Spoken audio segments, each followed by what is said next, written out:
kindergarten graduation ceremony that I have to vamp before I really get going to let my classes unfog. So as soon as I can read this, I will. Welcome. So this is a little different, those of you that have been at our ceremonies before. But it's a rite of passage for our students and a very important one. And we take that seriously here at TMA. So we want to recognize it properly, and we're glad we have this opportunity. I'm Randy Kelly, the head of school here at Montessori Academy, and I have the privilege of welcoming you tonight. To the parents of our graduates, from our entire faculty and staff, a heartfelt thank you for the sincere privilege of working with these wonderful students over the past several years. And thanks to all of you for joining us tonight as we celebrate the Montessori Academy class of 2020.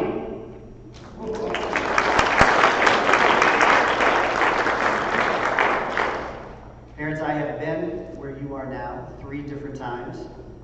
So excited that I would have one less check to write. And overwhelmed, really, by the gratitude I felt from seeing the kind, confident, and capable people my children and their classmates have become. Thanks in large part to the guidance of a wonderful collection of teachers, some of whom are with us tonight. This past school year presented some unique challenges, as we all know, and we're clearly not through them yet. This group of graduates will experience their freshman year of high school unlike any group before them. But I'm not concerned about how they will respond in the face of the challenges in front of them. They've actually already proved themselves. Here at TMA, I like to say that our #1 goal is to develop students who feel valued and capable. All of our students leave here ready academically for that aspect of high school. They're well prepared in math and science, history and literature. But more than that, they know they're capable of adapting to whatever is thrown at them. They began their junior high experience with a teacher they had heard wonderful things about, only to have him leave midway through the year. They then had 2 new teachers thrown at them to finish out the year, and began their 8th grade year with yet again 2 new teachers. But they are true Montessori students. They confront challenges, they problem solve, they adapt, and they overcome. Montessori said that growth is not merely a harmonious increase in size, but a transformation. Our junior high program is vital in that transformation, and we've seen these students transform in just the past 2 years. They've gone from children entering junior high for the first time, unsure of what to expect and worried about their ability to succeed in what they had heard is a very challenging academic environment, to the young adults you see here, unsure again of what the future will bring, but much more confident in their ability to meet new challenges even in the middle of a pandemic. Montessori called it noble confidence. And this noble confidence is most prominently displayed in the way they take responsibility for the well-being of each other and their community. In their new environments, they will be leading through example, and you'll notice the ways in which they take care of those around them. The noble confidence with which they offer a helping hand and a kind word. And through this confidence has come a broader view of what community means and the realization that they possess the power to have a positive impact on it. These graduates have come to understand that their work, for example, at the South Bend Center for the Homeless, has real purpose, real value, and the very important work of breaking the cycle of homelessness. At the center, they learned that the real meaning of service is not to do for, but to be with. Through their experiences, they learned that helping humankind is forged from empathy and comes through relationship building. They were kind and caring mentors who inspired our early childhood students at the center to see what their lives could be.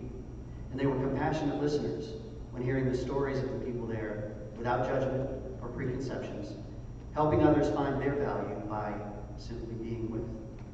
That's the work of the heart, work that builds noble confidence. Graduates, how you doing? You've learned this year that you have gained the resilience to confront challenges, learn from the setbacks you've endured, and continue onward.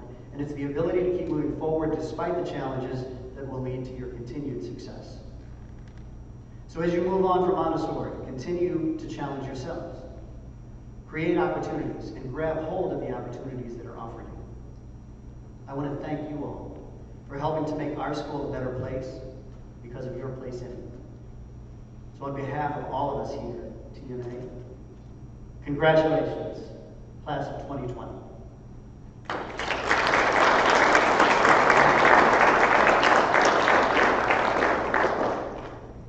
Thank you all again.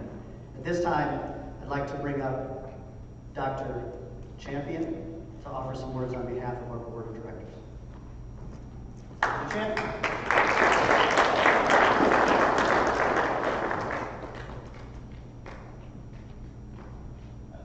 I will keep this brief. I had a COVID test a couple days ago. It's not as unpleasant as this is about to be. Fair warning. This part is for all y'all. One thing you'll know from these things is you will not in 30 years remember who spoke at your graduation. So that's good for me because I can remember what I need to fight break. But remember parts of the experience you had and how they drive you forward. So I was thinking about my 8th grade and what to tell these kids. Congratulations for starters. And I don't remember much about 8th grade graduation, or what my experiences were with that, or what I took from it. It's one of the reasons my children are here in junior high, is rethinking anything about how junior high was that most of us remember. I think is a positive. And so I wanted to hark back to some notes I took in 8th grade. And so I grabbed my 8th grade yearbook, which I found, 1989, I won't name my age. And I thought a little bit about what's in it. There's some inappropriate language in it, and there's some words of encouragement, but mostly it's a reflection of my interests. There's a lot of people telling me they enjoyed science class with me. And then there's comments from friends, which don't mean much in the future, but looking back at people I've been in contact with, those are the things I think you'll take from school. Those relationships you form, those skills you take to the next level, and how you use what you learn here to craft the citizens you will become, and especially shaped by this incredibly awkward time. So I went back and then I looked at this, and so the things I noticed most about my junior high experience were the teachers, and that made an impact on how I thought, how I learned, and my friends, and some that I'm still in contact with. So I'm going to read 3 things they wrote in here that I quite liked. I had 2 friends in particular, Matt Hansen and Ian Miller, and we've gone our separate ways in life. Matt Hansen is a police officer in Portland, Oregon, which is experience of political upheaval and interesting time as a law enforcement officer, both in maintaining civilians and dealing with the federal presence there. And he's experiencing that as someone I grew up with, and the comments I had from here, which really don't bear on how he was as an adult, but we've been in communication. He says, please don't talk so much during the summer. You're a good friend, and I'm looking forward to next year. And then my other friend, Ian Miller, he's a neurologist in Miami, and he's also experiencing this year in an interesting way. The hospital that he's at is full. He's essentially been pulled to do triage and respiratory duty. We know it's not his training. And he wrote one word I can't use.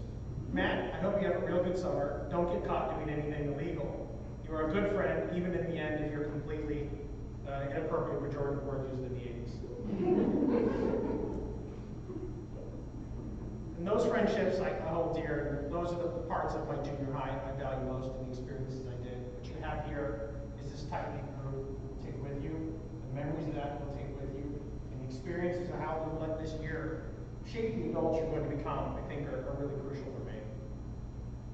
Last one is my English teacher, Mr. Faulkner, drama teacher, I thought gave the best advice in here. Matt, overall I will do it again. Advice, 1, less is more. I'll take that to heart and finish on this. 2, sugar's poison. Not known in the 80s. Sugar's really bad for you. It's really way out of its time. And 3, you can be and you are a worthy person. And that was without being overly negative at it. And thank you so much for the theatrical fun. And I've had fun in our times together. And I think the part about you being a worthy person is true. You will become worthy people and adults and citizens. And you are worthy people now for our time, our praise, and your thoughts on what you do in the world. So with that note, thank you on behalf of the board.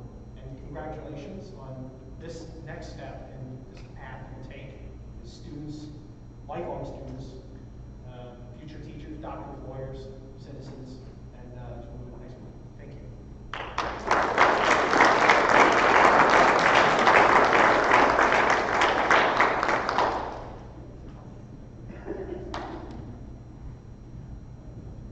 Thank you so much, Dr. Champion.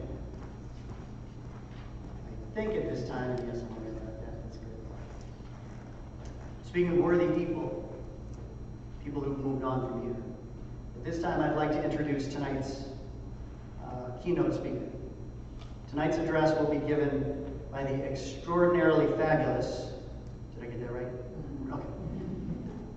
The extraordinarily fabulous Cameron Pierce. TMA class of 2016 and John Adams High School. Go Eagles! Class of 2020. Cameron played soccer at Adams and was a Spirit Award recipient. She mentioned that she also threw for the track team, but was so bad she didn't receive any accolades there. Cameron was a part of the John Adams State Champion mock trial team.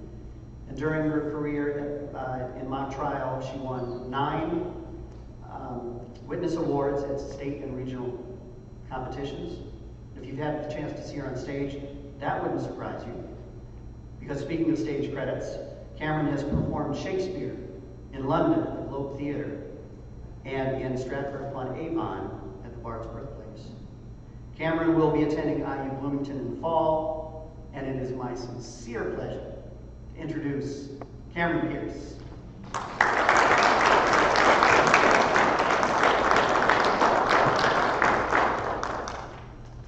Excuse me being on my phone.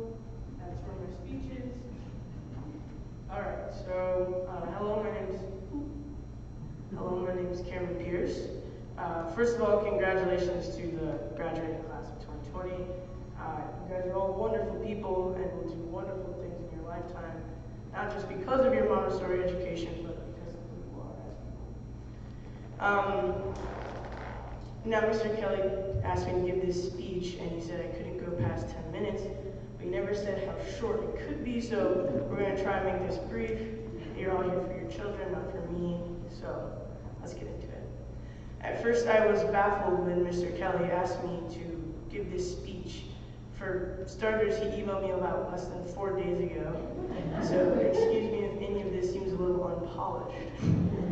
I didn't ask him at the time, but I'm sure that it was so late that he asked me because the rest of my graduating class was already booked for other speaking engagements.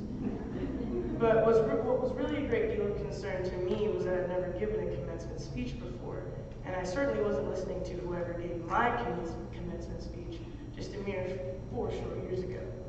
So I didn't really know what to say.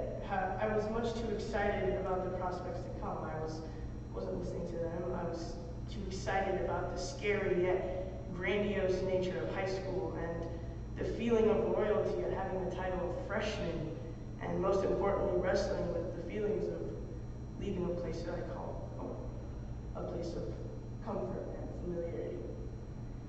But even though I walked a journey similar to yours, you group of bright individuals are about to embark on a journey that is entirely unique to you.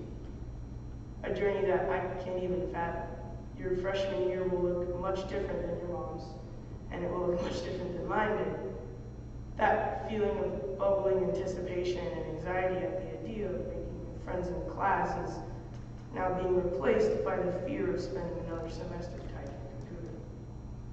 The excitement of hearing them talk about a football game on Friday will be relegated to complaints about the missing out on experiences. The nervousness of talking to your teacher face-to-face will be replaced by the annoying emailing and Zoom calls.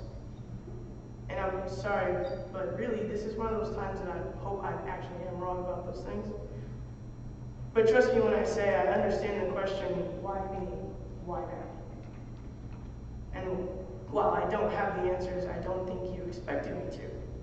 I'm here to get you excited like I was about what's to come, and leave you with some wise words. But the quick side note is the first draft I read to my girlfriend, she said it was too depressing. So now let's get to the part where I actually inspire you and get you excited. You guys are sacrificing a lot, and you didn't get to make that choice. And for both those reasons, you might not be that excited anymore. But I'm here to tell you that you definitely should be. And maybe you already are. But while you might not believe me, because how could I know? And furthermore, why should you believe me? I'm not entering high school right now. I'm going to college, and yes, I know that's different. However, I know that I'm going to be spending my semester tied to a computer. I'm going to be in my program. I already have my class schedule. And yet I'm still incredibly excited. not only because of my passion to learn and be away from home, but because this is like anything, a new opportunity to learn and try new things. Excuse me about that voice crack. The point is, no matter where the circumstances, you have the choice to get excited about the positives and get hung up on the negatives. I don't know if you still talk about paradigms and shifting them in junior high, but you get the gist. You're in complete control of your story and the story until you're grand 50, 60 years, if you choose to have them. You can tell them how you embraced uncertainty with wide arms and continue to make the best out of a high school experience many won't understand. This upcoming year of high school and the rest after that, for that matter,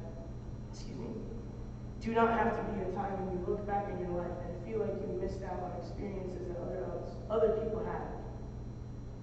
Firstly, because those experiences will come. If not this year, then the next. Things will get better, I promise you that. And two, while I know I said earlier that I don't necessarily want to repeat high school, or maybe I don't say that because I'm all over the place, I'm envious of the stories you'll be able to tell. How you took what could have been a disastrous freshman year and turned it into some of your favorite memories. I don't want to intimidate you guys, but you have the chance to become legend among your family. I mean, I'm the only person in my family going to college during a pandemic, and trust me, you'll be answering a lot of questions and telling a lot of people about your own resilience and your own grit. Now, I don't want to also be cliche, but you do have your entire life in front of you. I know it seems like it's been forever since this pandemic started, and it feels like it won't end for eternity. But you and I both know this, like all things, shall pass. And you'll open up your eyes in the middle of the lunchroom, laughing and yelling about the test in history that was too hard, and the basketball game on Friday that you guys will definitely win. You'll be complaining about having to spend all the time and all day in an uncomfortable desk, forgetting the times you had to spend all the day with your eyes glued to your computer. You'll be in physics and go to ask your teacher for help, and you won't have to wait for him to check his email after dinner to get a response. And I don't like to advise people on important matters because I don't feel smart enough or old enough to do that yet. However, as you begin to experience the normal again, and begin to forget those fears of Zoom calls and the anxiety of missing out, do not take for granted those things that you do appreciate around you. And yes, that does include your family. We live in an odd time, but it's an odd time that reinforces what we all know in the back of our heads. Things can change drastically in a very short amount of time. So when you go to those football games, don't take the last second wins or losses for granted like I did. When you sit in the way too loud lunchroom, don't take for granted the raspiness in your voice after you yell to your friends who are barely 2 feet away. Don't take for granted the nervousness you feel as your teacher places an exam on your desk. Don't miss out on going to that dance because your friends aren't going. Go by yourself, make new friends. Don't turn down the invitation to Spanish club, or don't join the mock trial team because who knows when you'll have that chance again. Ask that cute guy or girl who wants to go if they want to go to the school play, because I'm regretting that I didn't do that myself. I know the possibility of you soon-to-be freshmen not listening to me or any of the speech is very high. But if there's one thing you take from my incoherent ramblings, is don't take anything, good or bad, experiences alike for granted. They're all a part of the integral process of writing your personal story and making you you. All I'm saying is don't turn down the opportunities for those experiences, because I can't tell you with certainty that they might come again. I could attempt to say something poetic like, enjoy the rose garden as it lasts, because winter will one day come again, but it sounds kind of sad. What I will leave you with is this. You are incredibly special, as you already are. Don't limit yourself, and don't take those things for granted. That's all. Thank you.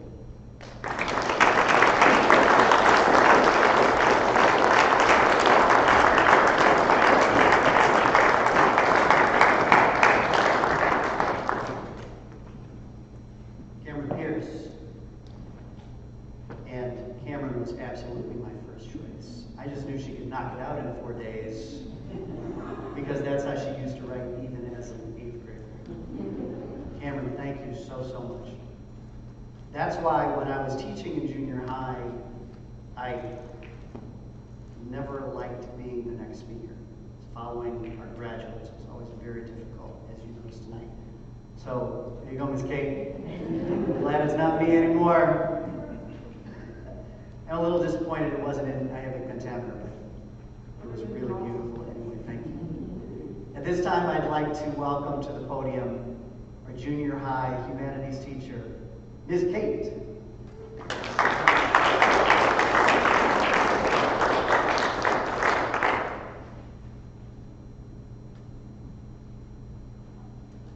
So as humanities English teacher, I'm going to tell you right now that I have taken some other people's words and put them in here and put in my own words, so it's not plagiarizing. I'm just going to tell you that. Madeline, Maddie, Riley, Daniel, and Amy. You can't connect the dots looking forward. You can only connect the dots looking backwards. So you have to trust that the dots will somehow connect in your future. You have to trust in something, your gut, destiny, life, karma, a higher power, whatever. Because believing that the dots will connect down the road will give you the confidence to follow your heart, even when it leads you off the well-worn path. And as Montessori kids, you are well off the well-worn path already, and good for you. That will make all the difference. Your time is limited, so don't waste it living someone else's life. Don't be trapped by dogma, which is essentially living with the results of other people's thinking. Don't let the noise of others' opinions drown out your own inner voice. You have got to find what you love. Your work is going to fill a large part of your life, and the only way to be truly satisfied is to do what you believe is great work.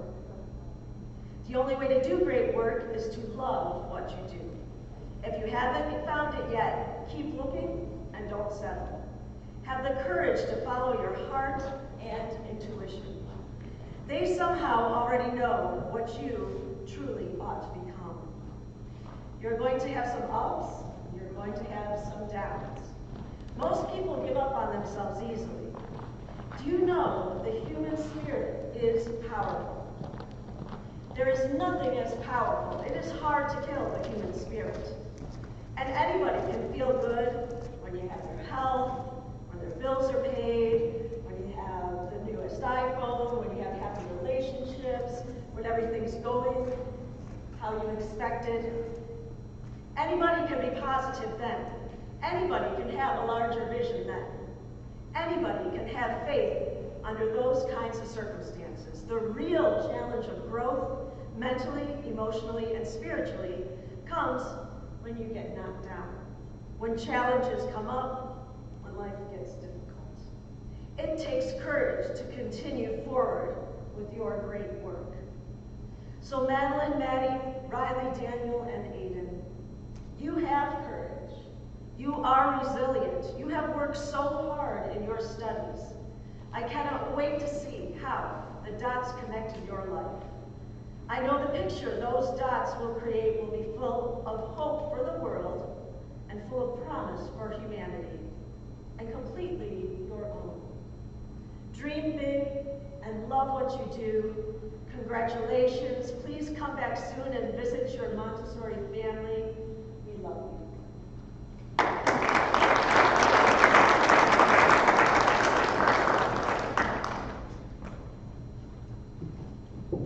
And now, ladies and gentlemen, the moment we've been waiting for, our graduates' address.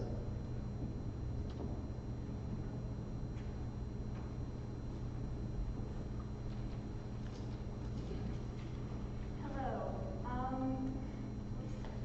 For those of you who do not know me, I am Maddie Lyons.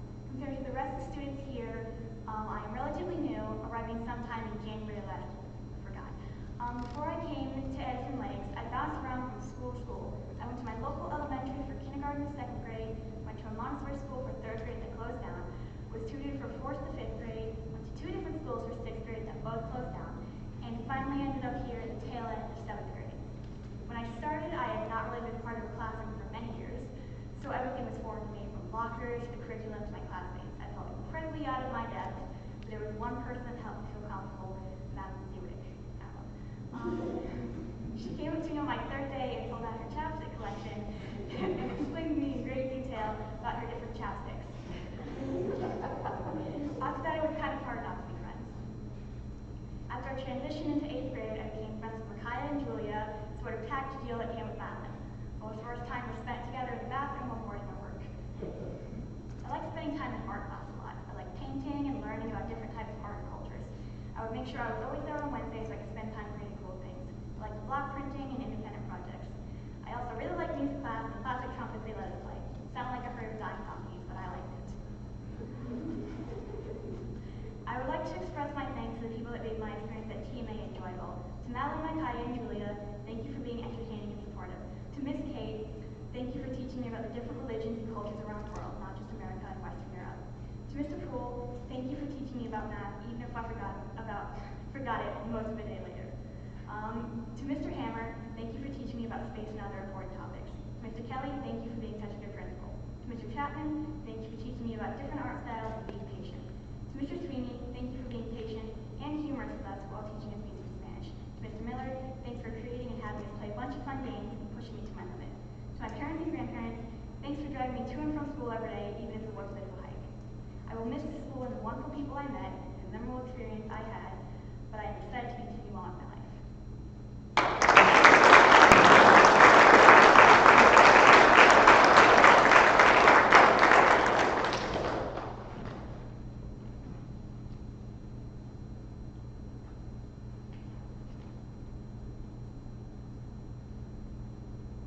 Hello, my name is Aiden Novak. What have been done to prepare for the rest of the fathers? Much of those in the structure, read the much our philosophy and Carol cite 2 examples. Maybe to made out on or shown for division, I read a way of on the farm. The other examples about home, like using pursuing peace, letting people and bringing them closer to the farm. These principles, articulated by Sage Hill, the elder, are bodied by philosophy of the Montessori Academy. And its execution every day within its classroom. Loving peace and pursuing peace. This cannot be more clear because it's in this school. Montessori philosophy centers on peace, and more importantly, the teaching of peace. In addition to embodying this value by maintaining of peace amongst the students. And unfortunately, really duplicated with such success in other educational institutions. The other peace are actually taught within the curriculum others. Many Montessori schools, including this one, demonstrate that the idea of viewing people will be the other thing county the school years. In the same way that Philip connects philosophy with education, be the disciple or one of the students of our home. Loving people. In the second concept of Hillel, Montessori Academy also succeeds at movement.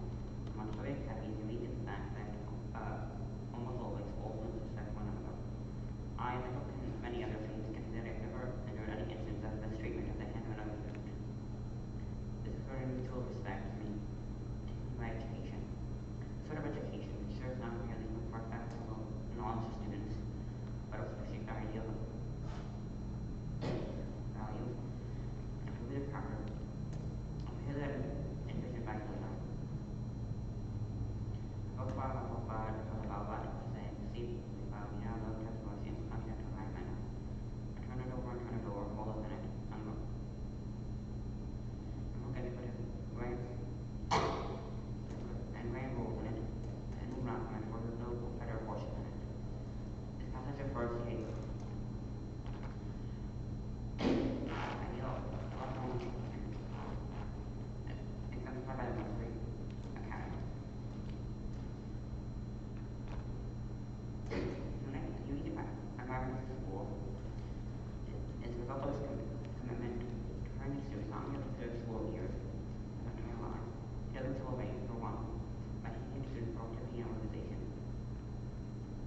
in elementary school, the entire class adhered to a rigid schedule, and students need not show up late so as to efficiently complete all of their work.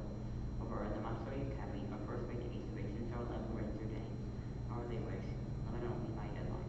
Surrender is physically adapted for students will encounter when they acquire profession. Another school structure is ideal.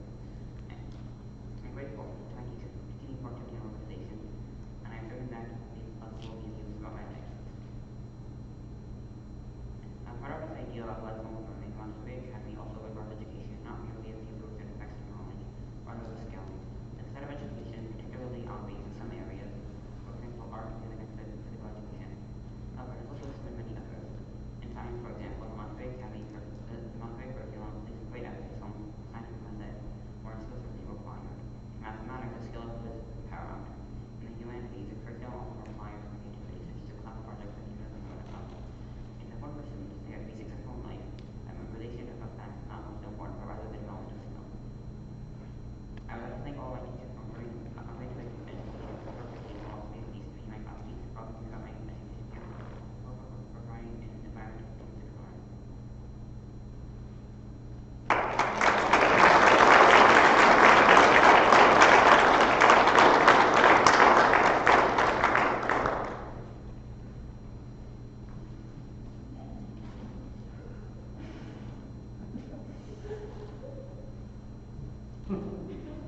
Hi, I'm Madeline Stewart. Good day to all the people that are here to hear me speak about my time at school. I'm aware that most of you do not have a choice but to be here. I am one of those people. Anyways, since I had to write a speech, I should actually start to talk about my time at school. Before my brother came here, I had no clue this building was a school. I remember when I first came to visit for half a day, I was quiet and didn't talk to anyone. The next year, I was terrified to come to my first day of 4th grade. This was my first time going to a different school. The only thing that kept me calm was the fact that I had my brother. Once I walked in, I was greeted by Isabel, who remembered me from the half a day I spent here a year before. I soon made friends that were close to me for the times to come. These people were Max, Liam, Anjali, and Isabel. Soon people started to realize I'm not the quiet person they once thought I was. During 4th grade, we did the history cards with Miss Buck. This was when Max and I became close because neither of us ever did our work. When 5th grade came, I wasn't as scared, but not having my brother in the same part of the school was a bit scary. In 5th grade, I started to make more friends. This was around the time a girl named Mihal came to the school. Her and I became friends very quickly. In 5th grade, we had to do the history play. Ours was absolutely terrible. During the history play, I became close with Blaine and Dylan. Also during 5th grade, I had a complete breakdown in front of Miss Muff's store because I had to go in there and grab backup. I had this breakdown because I was terrified of her until 7th grade. 6th grade year was when I got very close to a lot of people, such as Julie and Makaya. This year is probably one of my favorite years.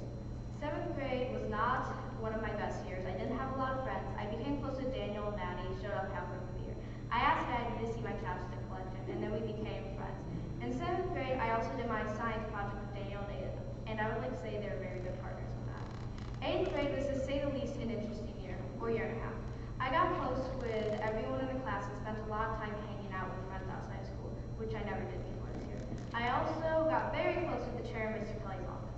I cried a lot. One of my personal favorite times was during lunch and I was eating pretzels with a spoon while bawling my eyes out. I had no clue I was crying. My mental health got very, very bad, but thanks to Miss Kate noticing, my family got me help, kind of. And as I said before, I got very, very close with Mr. Kelly's office and learned how to hide things. When Corona came around, I had a lot of trouble doing my work until my mom paid me to do my work. After that, I got it done. And with that, I would like to now talk about the teachers. Throughout these years at TMA, there are teachers that made my life less miserable. Some of these teachers are Mr. Poole, Mr. Mill, and Mr. Chapman. Mr. Poole never gave up on me, even when I was complaining about the fact that I just had to do math. He also took me home when I was in 6th grade because he did breakers at the school my mom worked at. Mr. Miller was just a good gym teacher and took the job as our volleyball coach when we needed him. Mr. Miller also convinced my mom to force me to do soccer at the beginning of the year.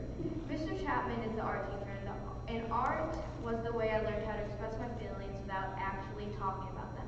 This is why if you look at my old notebooks, they're covered in drawings. If it wasn't for him, I would probably still be holding my feelings till I can't take anymore and explode on everyone around me. Mr. Sweeney was a music teacher, and after we had 3 Spanish teachers quit, we finally got him. We had an amazing teacher for half of 7th grade until Mr. Boojudge quit. Then we got Mr. Poole. Mr. Buttigieg took us to see Hamilton, taught me that I can do anything I put my mind to. Mr. Kelly taught me that I am actually good at writing about my feelings, just not sharing. Because as some of you may remember when I started crying in the middle of PK. Because I made it very, very clear, I do not talk about my feelings. I would also like to thank Mr. Hammer for teaching me everything I know about the human body and the world. But with all that, and no matter how annoyed I've gotten with the school over the years, I will miss it with all my heart, and I'm sad to leave, but I'm ready for the next chapter of my life.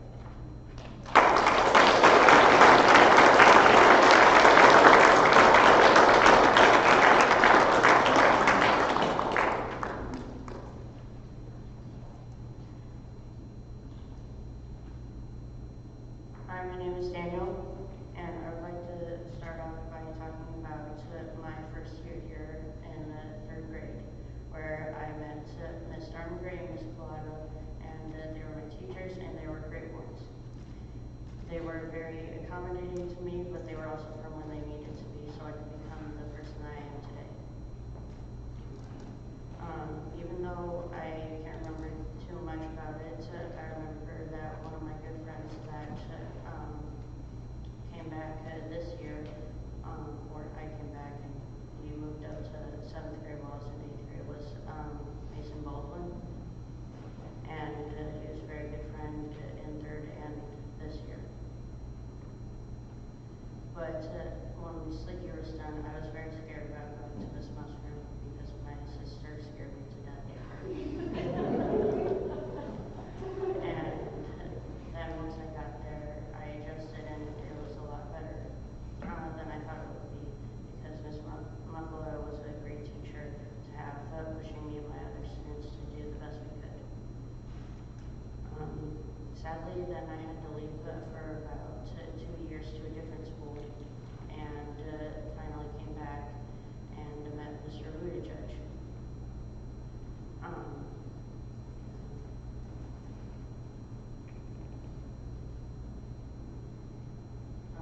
He helped me through my work, and my work had actually improved like greatly that year compared to the year before at the other school. The only thing that I was iffy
I was very excited about Mr. Pool's decision to become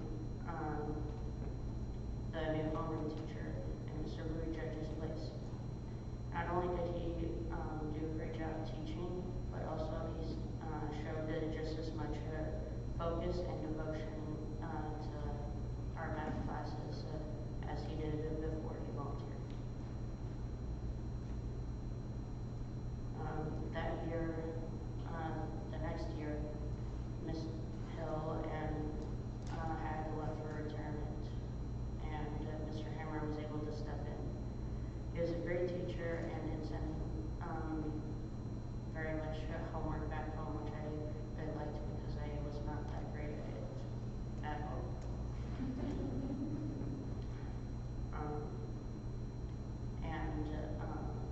Because in the classroom I was able to learn and grow with my fellow students and him while I did the work, which was much more helpful. And some of those friends were Riley, who I had known through a couple of years during my educational growth, and Mason, I had known in third grade, like I mentioned before. Cooper, Madeline, and Aiden, I had befriended in fourth grade as well. And this year I also met some new friends, which was very nice.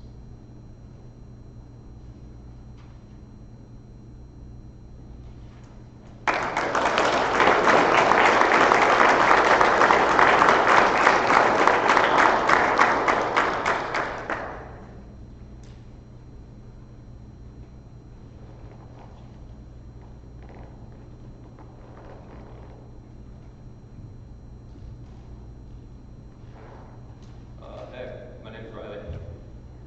I'm who Daniel mentioned. So, hello everyone.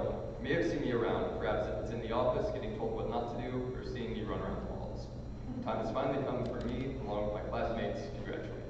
Within just 2 years, I have been granted tremendous progress in both socialization and confidence. The first person, besides teachers, to talk to me was Matthew Bohr. He was the catalyst that started it all. Bohr was such a helpful, and when you boil it down, a very caring fellow. I still think about all the fun we had doing things together in class. Even though we were in different grades, we got along together great. Another person who called to me indirectly was Janie. She was quite independent, but still worked well with others, something that I thought was pretty cool. Whenever I was confused or stuck in a situation, I could just ask for some help from her, and my problem would soon disappear. During my time here, when I first got here, I had a problem with not being so spoken to others. One of the classes I thought that really helped me to be more spoken was creative writing. We would be presented with a topic and we would give our views on it. There are no boundaries to what we could write about, and so I venerated such a thought. I love to write, and having the ability to write unfiltered thoughts was something that presented elation for me. The teacher for such a class was our very own Mr. Kelly. I talked to Mr. Kelly a lot, whether it be through email or in my free time, just strolling down to his office to say hi. I'd love to just sit there in that chair right across from him and explain what I did over the weekend, or what he had plans for his week. I learned many lessons from him, most notably about seeing topics from a new perspective, one that was different from mine. In tandem with such a class, Mr. Buttigieg had a class or something like it. I can't remember the specific name, but it basically allowed us to practice something that we liked, things like reading or playing an instrument. This is where I practiced my guitar skills, and where I gave Mr. Buttigieg the most embarrassing guitar solo of my life. I acted on influence to show Mr. Buttigieg that I had grown as a person outside of school, and I was trying different things and not just what was being thrown in front of me. What was great was when he gave me a compliment on my performance and suggestions about what to do in the future. This helped prepare me for more opinions concerning other work I did in the future. Now, despite what others may imply, I indeed had my hardships during this time, particularly in math. We all did. Math is a very hard subject. Some things would simply not make sense, no matter how simple you sang it to me. But Mr. Poole, along with other students and teachers, kept me going and striving to be better. I just beat myself up too much about it. I would get so frustrated about not understanding something that I wouldn't try to understand it anymore. This was a bad habit, and I believe that I was finally able to break free from it altogether. I've known Mr. Poole since I was maybe 8 or 9 years old. I first met him at a basketball camp that I had attended due to it looking like some good fun and exercise. I don't remember much from this camp, but it was what introduced me to this school that I would soon attend. sure you all know, Mr. Poole is the main math/geometry teacher for the junior high classroom along with other classes. Subsequently, this makes him the scariest teacher to do testing with. But if it wasn't for his calm, kind, and forgiving demeanor, that would have just been the case. Mr. Poole has no problem with allowing you to do test corrections. This allows you to learn from your mistakes and improve along with the class. Don't be scared to ask for help, because I'm sure Mr. Poole would be glad to accompany you. Now, in homage to my science teachers, Mrs. Hill, who I accidentally referred to as Mom that one time when I was really tired in class. Mrs. Hill and I had always gotten along just fine. There were never any times when I felt that there was some bad blood between us. She covered a lot of subjects in her science class. Most notably for me would be the life in a jar assignment we had. Mrs. Hill got us some water from a stream or pond, and we poured ourselves some jars of it, and we would see what organisms were just chilling there. She also helped me to simplify problems and make them fun. In an assignment, she had given us a graph of a pizza that would tell us what to do by covering up a specific part of the pizza. This would then show up the formula for how to get the answer, such as the mass of the desired object. It was a good eye-opener that helped to show me how much fun something can be if you just simplify it. Our science teacher for this year, Mr. Hammer, was an amazing role model for me. He taught us all about astronomy and the history of the universe. I found many interests in this classroom due to my desire to want to understand the universe, because before this year, I didn't really know anything much besides the basics. I was able to take many good notes along with my classmates. And strangely, it felt more like we were discovering things along with Mr. Hammer as the year progressed. Mr. Hammer is a very charismatic and friendly person, and I doubt anyone would have trouble having fun in his classroom. What I appreciate about Mrs. Kate is that she educated us about religion through history. She taught us the many cultural differences between religions and the intense history that came before, during, and after their establishment, such as the Crusades. She taught us how it took a whole nation's effort to acquire its independence, and it was Gandhi who helped to get them there. This year, our class was introduced with Mrs. Kate. As time went on and we experienced more and more together as a class, all the puzzle pieces began to be set in the right places. Soon, this puzzle piece would turn into an amazing picture. I would call such a beautiful picture our class photo, a great memorial that encompasses the many fun times together of a class that is now in the past. For what helped me to get through this year, it was resolve. I told Mrs. Kate a ton about what resolve is, and I think that is what helped me to progress this far. Resolve is what got me through my doubts. Resolve has many definitions, but soon I wish to be an example so people can better understand its mechanisms. The ability to see things through without a doubt in mind, to complete a task with diligence and dexterity, is to pave a pathway through the darkness of confusion and despair that you feel, to become your own source of light. I also want to acknowledge Mrs. Dalmagray in the Montessori classroom for the Center for the Homeless for introducing me to working with kids, which I really enjoyed and grew from. As a final thanks, I would like to mention my fellow graduates for helping me along the way, and most of all, being great friends.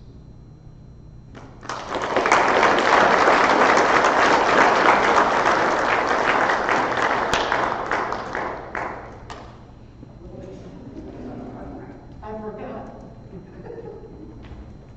We'll hit it again.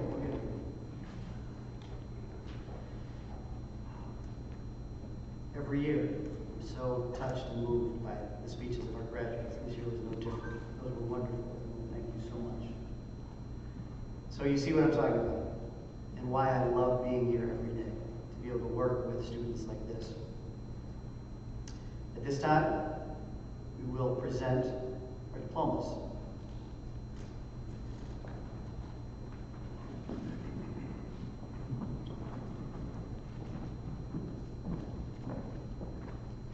Madeline Lyons.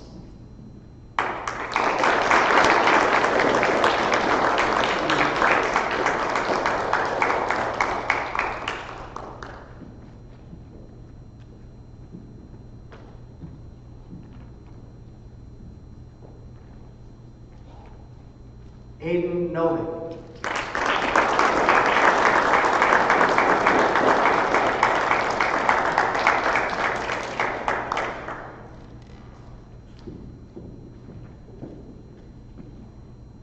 Madeline Seaweed.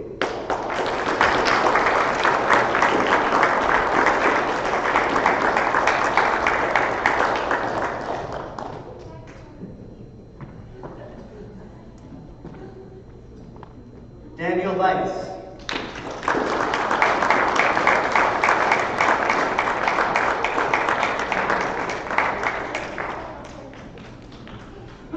Riley Walker.